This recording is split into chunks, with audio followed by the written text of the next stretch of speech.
So I'm walking my dog yesterday and she is all of 6 pounds. Yes, So I tiny had her baby. do like a 4-kilometer walk and I carried her for a lot of it because she's tiny.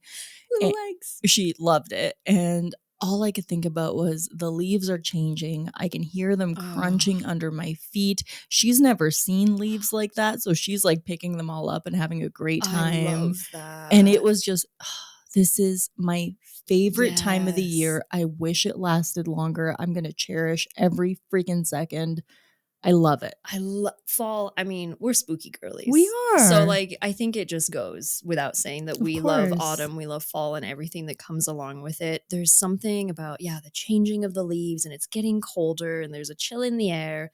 Unfortunately, I will say, like, we do have the trees when they change is beautiful, Mhm. but I find where we are in Edmonton that sort of end of September, October, fall wind hits, and then the leaves are gone. So we get like 2 weeks of like Yes. actual autumn aesthetic, and then it's completely gone. And super fun. I'm going to be carving a pumpkin for the only second time in my Ooh. life on my birthday this year. I love it. I did it once when I was like really young and I like butchered it, but I'm going to be doing it with a bunch of like pumpkin carving experts. And I'm a little anxious about it, but I'm excited. One of my favorite pumpkin carvings that I did was actually as a design project for design school when I was at NAIT.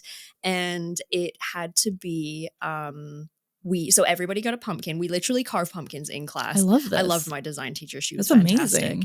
And it had to have a theme of love. However you wanted to spin it, because we had to, of course, write a little report on it and, like all that stuff.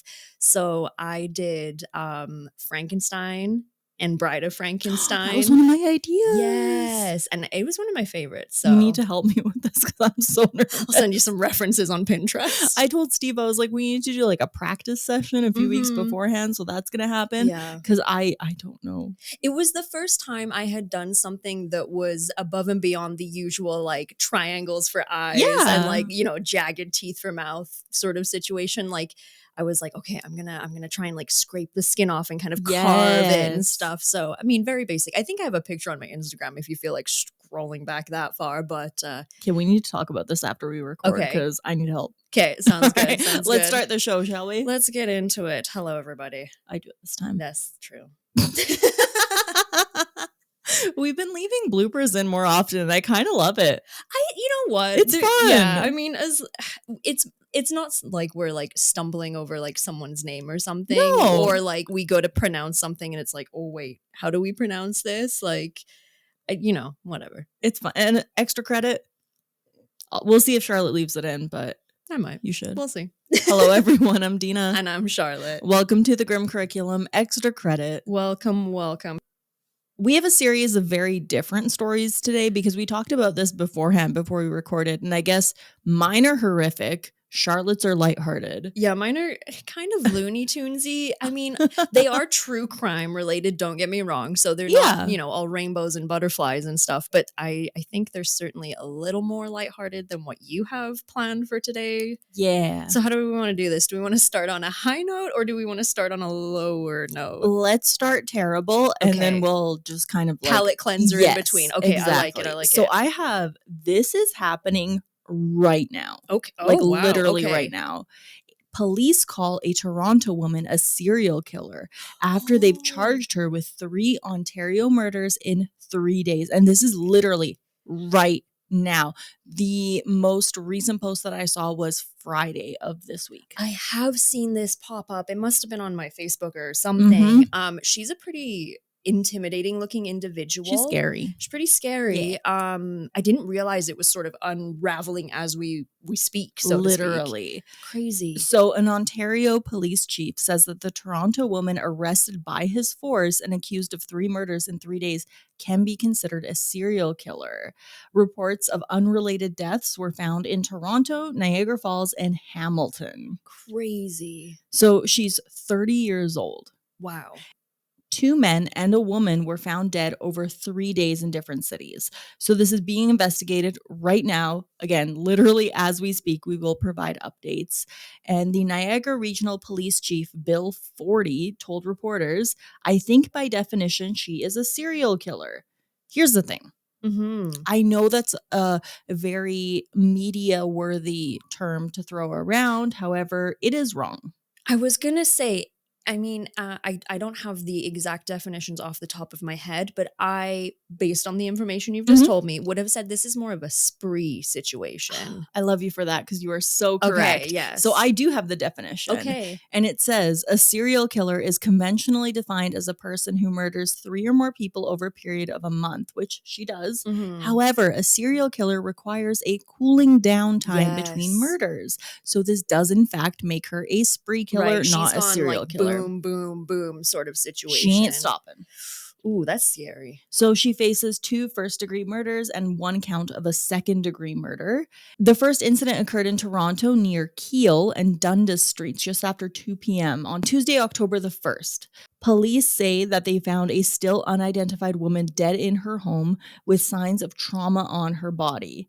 The next day, before 3 p.m., so the first one was 2 p.m., now we're at 3 p.m., police say they were called to John Allen Park in Niagara Falls after reports of a disturbance, and officers found a man suffering critical injuries, and he did die. Okay.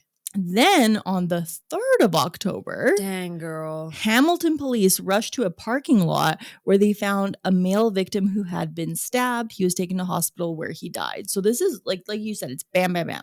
And it seems almost very random at this point. We will get to that because that's something Okay. because this is very much unfolding. So they're discovering new things about Yes. this. Yeah. They're saying that the Toronto victim was known to her, Oh, and the other 2 deaths were randomly targeted.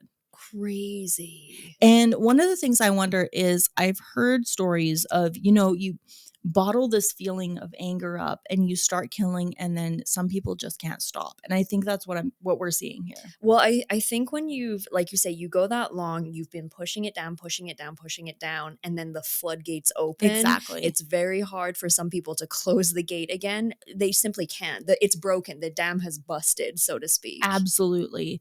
Investigators with the police are saying that they're working towards understanding why the 2 victims were targeted, the ones that are random. And they're also saying that the first victim was roommates with the Toronto woman who was killed. Oh, so there is a connection. They're saying that might be the case. So they're really, again, early days. or very early days, Yeah. you guys. So this story might sound completely different next time we talk about it. For sure. So the accused is being identified as Sabrina Kaldahar, a 30-year-old woman from Toronto, and she is currently in custody. Now, something interesting that I found was they found a high school friend of hers. Okay. So she's 30, and I mean, think about it, like, I mean, I'm turning 32, so she's graduated in 2012? right, something like that. Yeah. 2012, Yeah, 2013, something like that? sure. I don't think about time. So, I mean, I I'm graduated also in not good at math. 2009. I'm turning 34. And I in a few graduated weeks. in 2010, and I'm turning 32. But bearing in mind, I skipped a grade. Sorry. You nerd. I know, I love I know. it. But so, I mean, what I want to preface this by saying is that a lot of the people who knew you in high school don't know you anymore. You know what I mean? Absolutely Like, not. we've all Absolutely changed. not. Yeah. This high school friend says that he hasn't spoken to her in recent years. And this is a quote from him. He says, "I haven't been in contact with her really at all since about 2015. And even then, it was her trying to ask for money. And I just said no and hadn't heard anything since." He also said, "Other than that little interaction, I knew her in high school. Well, the parents were both dentists. She was a straight A student and very active in sports. She played high level hockey and did figure skating when she was young." So, this is another case of someone who had a lot of chances at a very good life, and somewhere it just fell apart. Yeah, clearly. I mean, I'm sure we'll hear more about it as the investigation goes on, but and not to throw the word mental health willy-nilly about, obviously, but it sounds to me like someone has gone off the deep end in a big way. Very much so. He also went on to say that she got mixed up with the wrong crowd while she was in college, and that she did develop some mental health issues. He also said, "About all I can really say is that it's been forever, but she was only ever a happy, fun person with a good head on her shoulders. And all the resources she could ask for had been crazy successful, but she clearly went down the wrong path." Ugh, that's really too bad. And too bad to the point where obviously 3 people are now dead because of it, Yeah. whatever the lead up to this was. There was a quote from a friend of one of the victims who was a retired school teacher. So Oh this my was an God. older gentleman who was killed. That was one of the random Yeah, ones. yeah. And he said that he was asked, like, do you think she would have kept killing if she wasn't caught? And he said, yeah, probably. Well, if there's sort of as I mean, again, we'll hear more about it as the investigation continues, I'm sure. Mm-hmm. But if they were as random as that, like if she's just bouncing from place to place and sort of attacking the first person she comes across, or maybe even the first person that she might have some kind of connection Mm. to me that says, yeah, she's going to kill and move on to the next person that fits that kind of bill for her.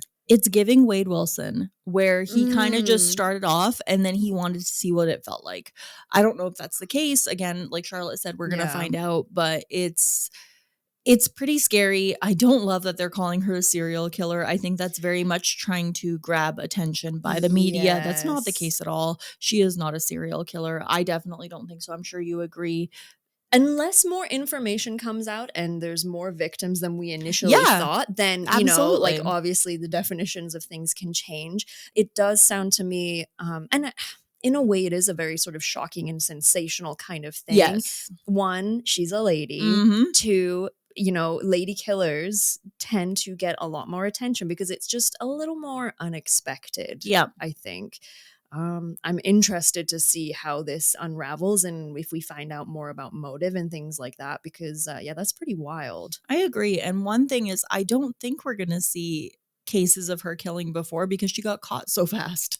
Yeah, that's very true. That's very true. People out there will have their thoughts on the Canadian legal system. Yes. I'm interested also to see what sort of trial she's going to get and what sort of sentencing there will be, because as we've spoken about many times before, the Canadian legal system has a reputation of going fairly easy on people that maybe don't deserve that much Very much so. grace, perhaps. But yeah, we'll see.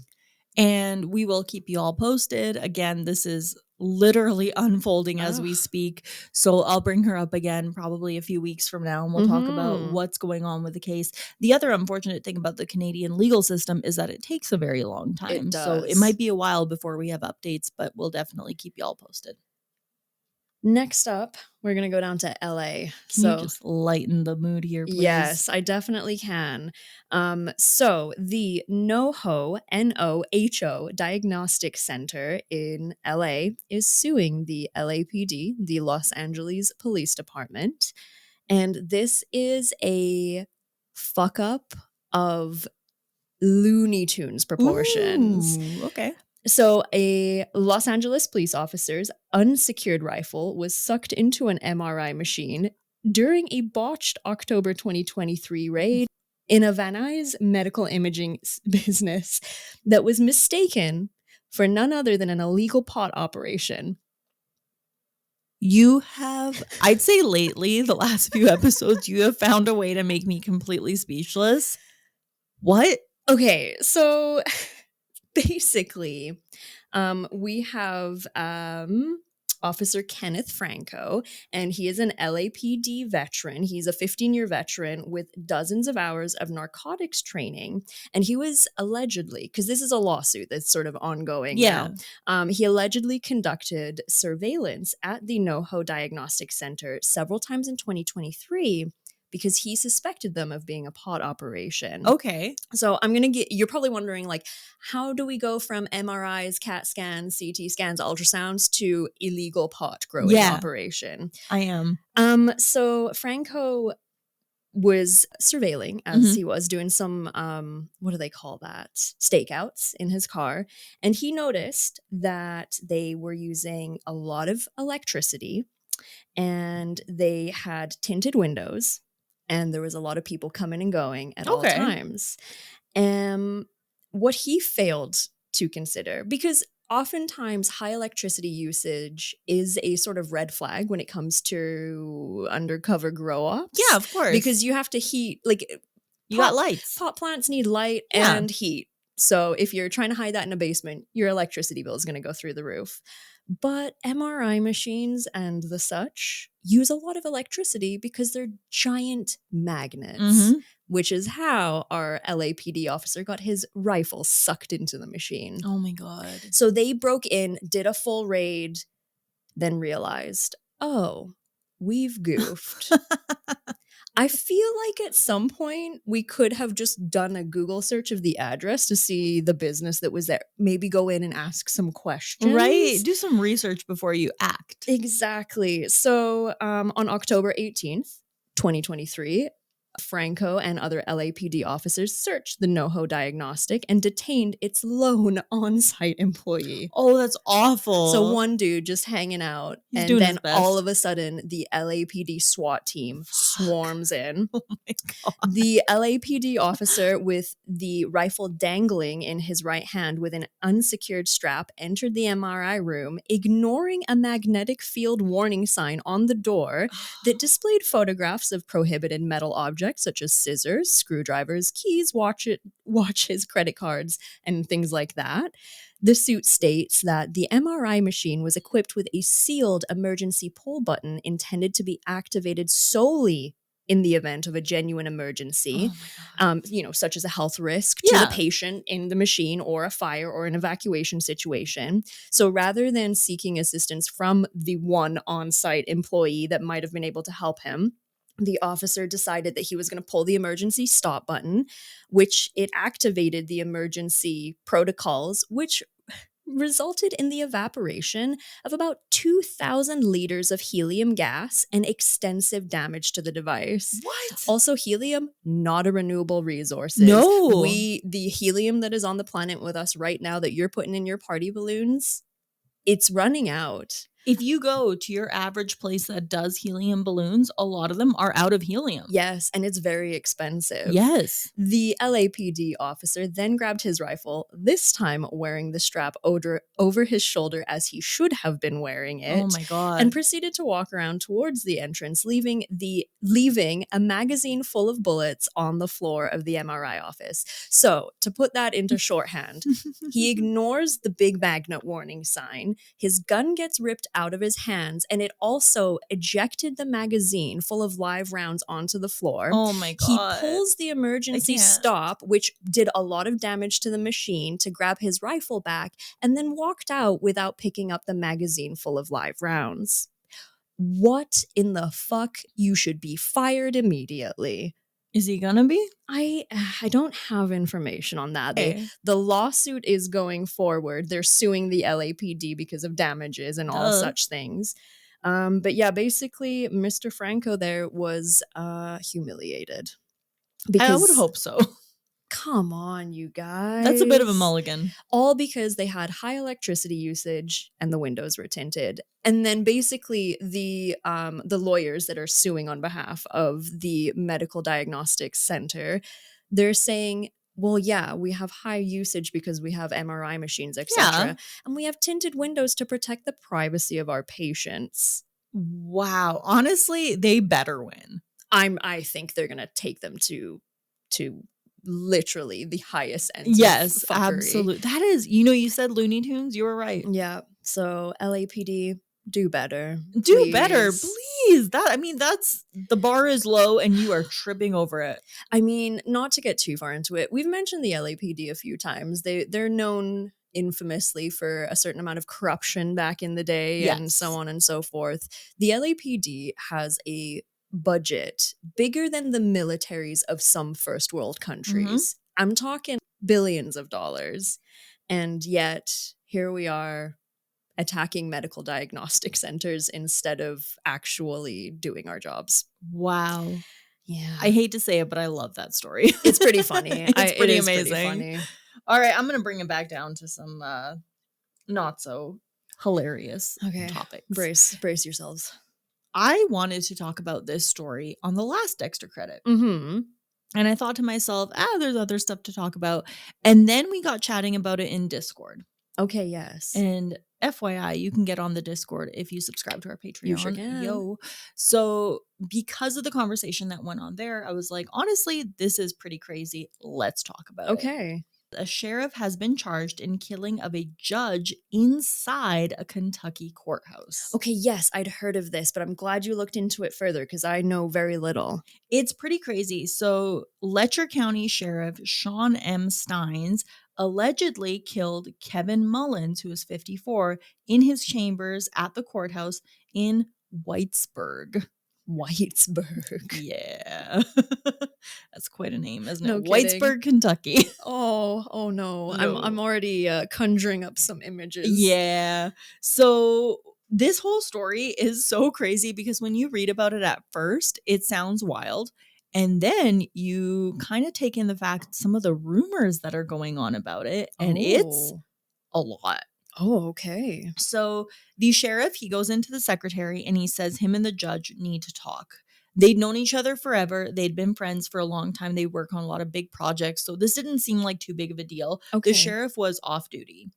He was wearing a trench coat and a hat. So this is all available on CCTV footage, and it is interesting to watch. Okay. So he goes in. They have what has been called a loud conversation. He then shoots the judge, walks out, and waits to be arrested. Whoa. Kentucky State Police spokesman Matt Gayhart was reported as saying multiple law enforcement agencies from around the area, along with emergency services, responded to the area and located District Judge Kevin Mullins with several gunshot wounds. Life-saving measures were taken, however, were unsuccessful, so he did pass away. Steins was arrested at the scene. There was no incident at all. He was like, yep, arrest me. That's fine. He is being charged with one count of murder in the first degree. Police have not revealed a motive or the nature of the argument that led to the shooting. But like I said, there's a lot of rumors. My first initial thought, not knowing the rumors, is that you know, when you hear the stories, I forget the specific case, but cases where, like, for example, the mother will murder the the child molester of their child kind of thing. And they it's like, I'm done killing him. That's all I wanted to do. I'm going to wait or whatever. Someone that commits a crime like that and then calmly waits, I feel like they have a pretty good reason for doing what they did. I'm gonna caveat that I don't know these rumors. So if they're absolutely fucking horrific, I'm gonna take that back. But no, you're closer than you think. Oh shit. You are closer than you think. We'll get into that in just a minute here. Okay. So Steins gave a deposition on Monday. This was the following week. He was talking about this lawsuit that had happened a few weeks prior. Okay. And it was regarding a now former deputy sheriff. So this was a guy who had worked alongside them. He had forced a woman to have sex with him in Mullins's chambers for 6 months in exchange for keeping her out of jail. Oh, now, gross. this former deputy, he did plead guilty to sexual assault and other charges earlier this year, but all of this happened in the chambers. Like this woman had a ankle bracelet on. Oh my God. And she was told, hey, you know what? You can stay out of jail if you do this. And sadly, she did. So Kentucky Governor Andy Beshear shared news of the judge's death on social media, and he wrote, there is far too much violence in this world, and I pray there is a path to a better tomorrow. Sort of a generalized statement on the whole thing. Not saying a lot there at all. He's saying that the court system was shaken by the news and that everyone's kind of in shock about all of this. So Steins was first elected as sheriff in 2018, and he was reelected again in 2022. Mullins had served as a prosecutor before he became a judge. Okay. Now, Whitesburg is a small town. It's located about 2.5 hours southeast of Lexington near Virginia. It's basically, I looked it up, it's kind of what you picture. It's like a small town situation. Exactly. So this kind of thing doesn't happen. Everyone knows each other there. Matt Butler, who is the lead prosecutor for Letcher County, he knows the judge, obviously. He knows him very well. So much so that he said, we all know each other. For example, anyone from Letcher County would tell you that Judge Mullins and I married a pair of sisters, and we have children who are first cousins but act like siblings. Oh, so they were brother-in-laws, I think Yes. is how that works. I know, and that whole, like, Yeah. sentence, I'm looking at it, and I'm like, that's a lot of crisscross applesauce right there. But, so everyone knew each other, and the whole thing was crazy. This kind of stuff doesn't happen there very often. It seems like it kind of came out of nowhere. I'm a Yes. little, I mean, obviously it's alleged and it's rumored and everything. I'm a little confused as to how the sheriff that shot the judge and the deputy sheriff that was obviously sexually assaulting that woman, why would he shoot the judge because of that? It wasn't necessarily linked, and I'll get to that because it seems like it was a lot more personal. Okay. But I think what they're saying by bringing that up is that there was a lot of corruption happening. Got it. A school in the area was placed under lockdown after the shooting because, I mean, this is pretty crazy. There had actually been a manhunt the day prior for a fella who he was being suspected of a shooting as well. Whoa. So like it was quiet, and then all of a sudden all of this bad stuff happened. Crazy. So apparently all he said when he was arrested was treat me fair. Oh, see this is a man who thinks he's just served some justice. I love that you said that again, because a fellow who had witnessed the whole thing said, I was told by one of the other officers there that he made the comment, they're trying to kidnap my wife and kid. Oh, what? Yeah. So defense attorney James Bartley told the new judge who is governing over all of this. I'd be shaking in my boots. I would not want to be the judge after this. He's saying that he has established probable cause for manslaughter first, not murder. Wow. Steins resigned as the sheriff. So he's like, I can't do this anymore. He is pleading not guilty. His defense attorney could not be reached.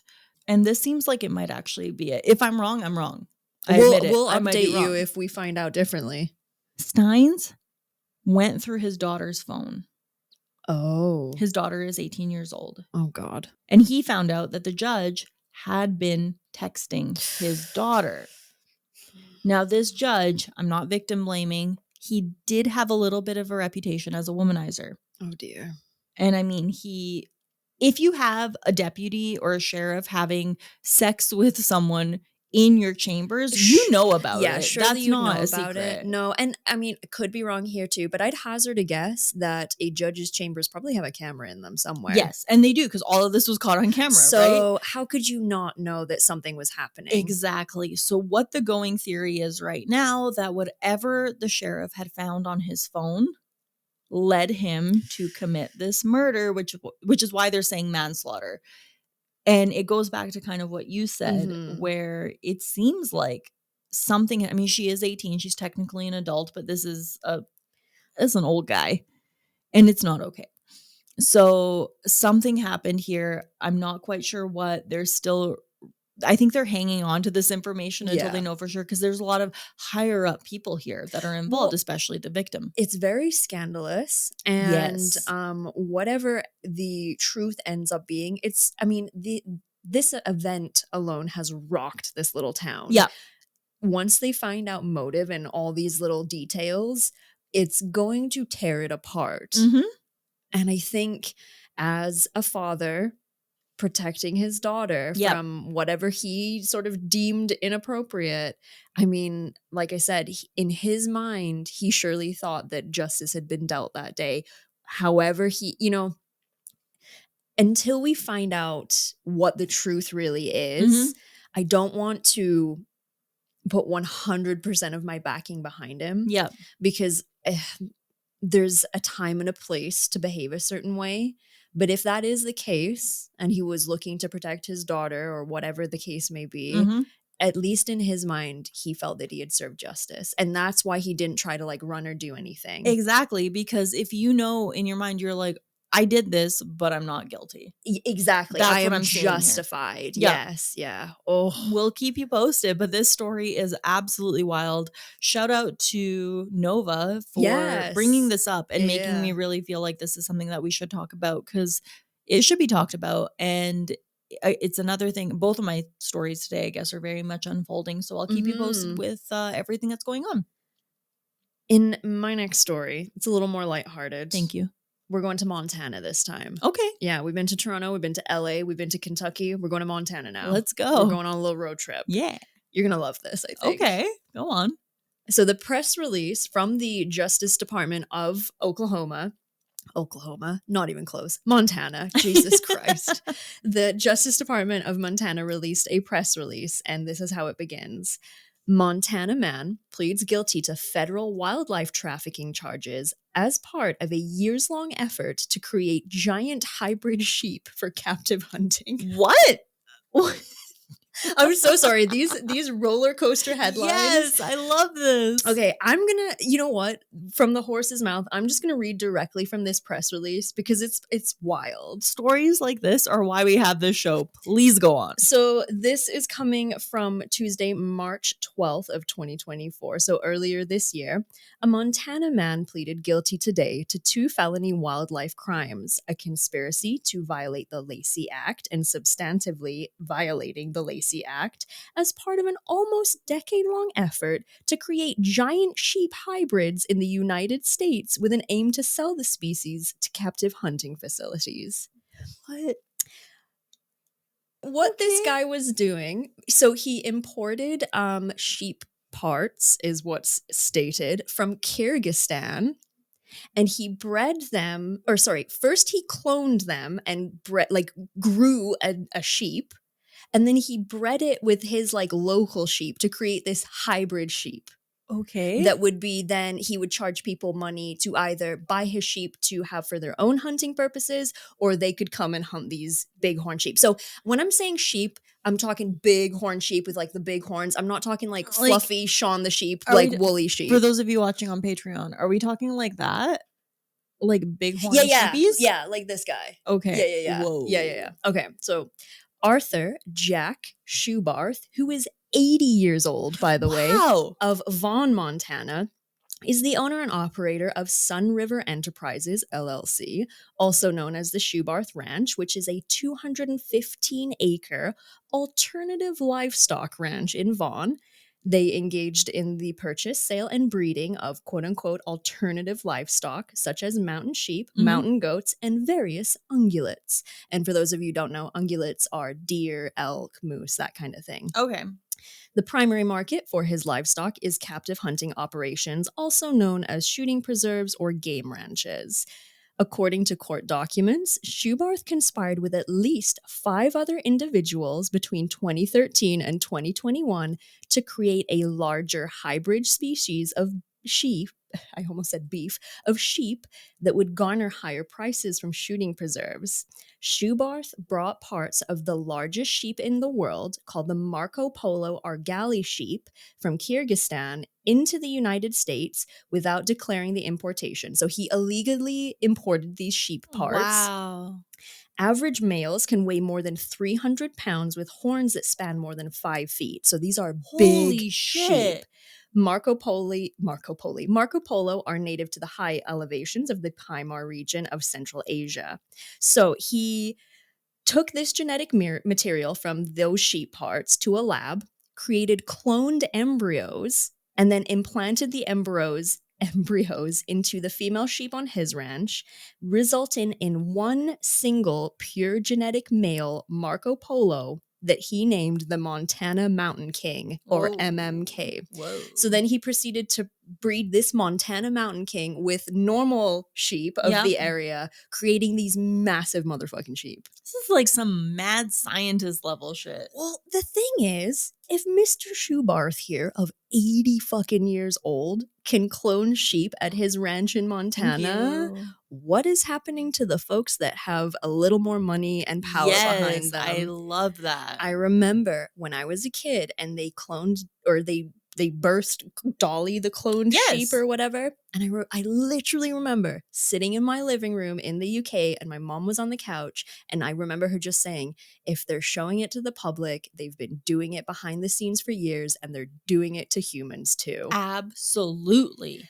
Anyway, so it's basically he gets caught because this is prohibited. He's trafficked these sheep parts into the country. Oh my You can't God. just be cloning shit without telling people. There's, No. heaven forbid, you can't just be practicing eugenics in your own backyard. I'm sorry. That's a big fucking no-no. Oh my God. For each felony count that he received from the government for his shenanigans, he faces a maximum penalty of 5 years in prison, a fine of up to 250,000 US dollars, Oh my God. and 3 years of supervised release, so probation. He's been ordered to destroy all of the animals, unfortunately, Oh. and any and all of the meat that has been like frozen for sale has to be given away. It cannot be sold. Wow. So I guess the lesson here is don't be playing eugenics in your backyard with anything. That's fascinating. But yeah, Mr. Shoebarth, 80 years old, cloning sheep in his backyard. I like that story. I really, really like that story. Oh my God. Yeah. Next up, I have a rant. Oh, I love a good rant. I'm upset. Oh no. So the latest season of Unsolved Mysteries came up on Netflix. Okay. And here's the thing with my thoughts on that. Okay. Is even back in the day and now with the newer seasons, you have the ability to show a very large group of people information on an unsolved case, usually a murder, right? Yeah.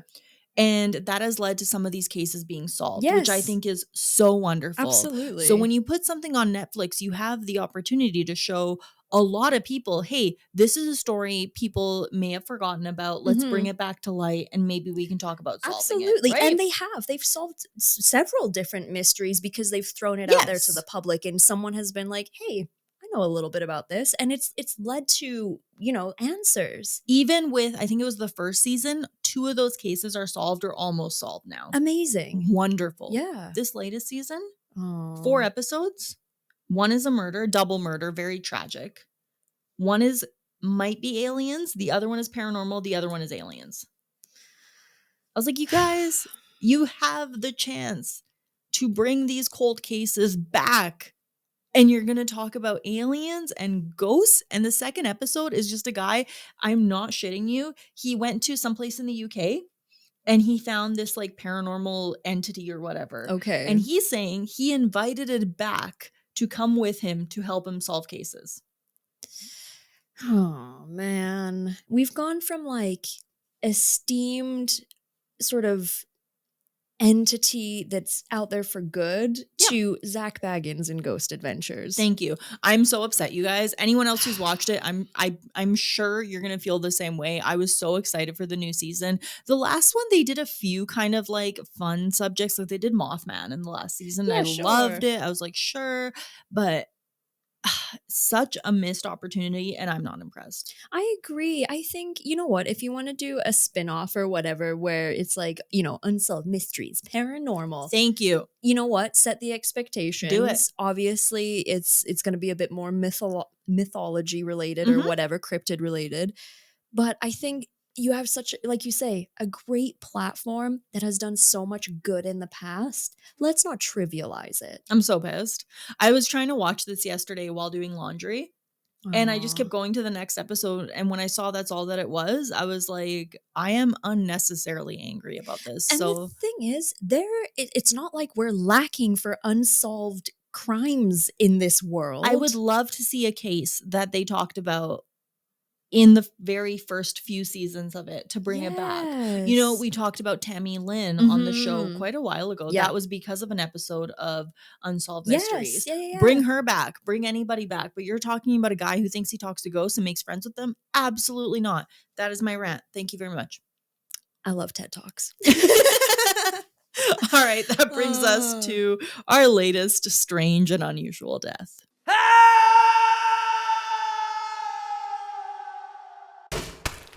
Okay. So this one hits home for me because I do stupid shit like this all the time. And I feel like we just need to talk about this as a PSA. Oh, okay. A public service announcement incoming. Yes. So this is from the UK. Oh, my people. A 57-year-old man named Barry Griffiths died tragically after accidentally stabbing himself in the stomach while at his home in Wales. Oh, no. He did this by trying to pry apart 2 frozen burgers. Who hasn't done this? I am so sorry. That's not funny. But to not only damage yourself, because we've all slipped with a kitchen knife. Yes. I've got scars from slipping with a kitchen Yeah. knife. But to violently stab and kill yourself. Yeah. Oh, Barry. Barry. And this gets really tragic. I'm so sorry. It's so sad because he didn't have very full use of his hands due to a stroke that he had suffered. Oh, Dina, you're breaking I my know. It's going to get so heart. much worse. They didn't find his body for several days. Oh, Barry. I am devastated. I found this story and I was just like, this is so sad because it is such a simple thing. And there's so many, again, him having the stroke. He lived alone. And I just picture like That this is such a I'm small honestly thing. like, I feel like I'm gonna tear up. I know, me too, because it's So so sad. sad. It's terrible. So he lived alone. And when the police initially arrived, they saw blood spatters throughout the kitchen and the bedroom. His phone, wallet, and computer were untouched. So immediately they were like, okay, definitely not a robbery or something like that. Because they looked at this, they didn't think it was from what it ended up being. Right. So the detective that was present testified that the incident was not a suicide. It was an unexplained death. Yeah. He noted that there were no signs of assault. So they classified it as unexplained. That's it. Yeah. They were just like, we don't know We what can't happened. figure this out. So they didn't realize that he had stabbed himself. And one of the detectives said something that kind of pissed me off. He said, on reflection, I should have probably gotten closer to check the wound. There were no adverse comments or concerns raised other than reddening on the stomach. Some days later, I was made aware that a wound had been found on Mr. Griffiths. I stepped away and had no further involvement for integrity and not to compromise the investigation. Well, at least he stepped away. True. So, Detective Chief Inspector Jonathan Rees detailed how they ruled the death an accident. Yeah, how did they figure this out? The bottom drawer of the freezer had been left open and pulled forward in a position to access food items. On the work surface in the kitchen adjacent to the fridge freezer were 2 uncooked burgers, a knife, and a tea towel. Oh, so he'd clearly held them, went to stab them apart, and shoved in towards himself. Yeah. So he also said the wound to the abdomen would have been approximately the height of the work surface. Yeah. My hypothesis at that stage was that Mr. Griffiths was attempting to separate frozen burgers using a knife. Oh, and the poor man, he probably, because you said there was blood throughout the kitchen and then even into the bedroom. Yeah. So I would imagine, so he stabbed himself. He probably tried to apply pressure and tried to get somewhere or tried to, stem the blood or whatever. But likely he could have hit in some major blood vessels and with a sharp kitchen knife. One of the things that I feel is the worst part about all of this is they saw the knife, right? Yeah. And when you stab yourself with a knife or someone gets stabbed, you're going to see blood on the knife. Of course. Blood, after a long time, turns brown. It correct? does, yes. So they saw the knife and they were like, oh, this is chocolate, not blood. And they moved on. Guys, it's fucking, what are we doing here? Mm-hmm. What are we doing? The other thing that just occurred to me too, if he'd had a stroke, he was likely on blood thinners. Oh my God, and yeah. that could very well be the reason why maybe he bled out a little faster and couldn't get to help. So we talk about strange deaths, unusual deaths. This one is both, combined with the fact that it's just incredibly tragic and sad. Like, very I'm genuinely, like, when you were telling me about him, I was like, is this the first episode I'm gonna cry on? Yeah. And I mean, we've covered some heinous shit, but that's just, it's so sad. It's so sad. Oh, rest in peace, Barry. Rest in peace. Oh. There we go. We're gonna end it on a real depressing note. You're welcome. So sorry. If you needed to have a good cry today, I guess today's subject matter will probably get you there. Cry for Barry, man. Cry for like, Barry. Seriously, it is Someone sad. needs to. Oh. Yeah. Alrighty. Well, Yeah. I'm sad now. We'll leave it at that. We'll wrap her up. Yep. So sorry, you guys. Sometimes extra credit will be lighthearted and will make you laugh, but sometimes we're going to go back to our roots and we are going to depress the ever-loving fuck out of you. Yeah, you're welcome. I'm glad I kind of picked the cases I picked today because I definitely could have picked a few more that are more tragic and sort of nitty-gritty, but I think that would have been too much for one day. What if I appreciate that so much? Anywho, if you are still listening, and we know and hope you are, Hi. Of course you can follow us on the social medias. We're on all of them: Instagram, Facebook, Twitter, TikTok, YouTube Shorts. Dina posts reels of the video content from our Patreon. And speaking of Patreon, you can see the full video episodes on our Patreon. If not, you can listen to us on YouTube, Spotify, Apple Podcasts, basically any podcast platform that's out there that we've heard of, we are on. And I actually just put us on 4 more new platforms that I had never heard of. Oh, dang. So I was like, why the hell not? Absolutely. And this is a shout out to our Samsung podcast listeners. You've mentioned this a few times. There's a lot of you. Yeah. Hello. Welcome. I say welcome. You've been with us for a while. Yeah. One of our most listened to cities recently has been Hong Kong. Wow. I would not have imagined that. Me either. Okay, hello, Hong Kong. Hello, Hong Kong. What's up? That's so cool. Here we are in Edmonton, Alberta, and people all across the world are tuning in. It's kind of mind-blowing, to be honest. It's beautiful. Thank you all so much for listening. This has been the Grim Curriculum. Extra credit. Bye.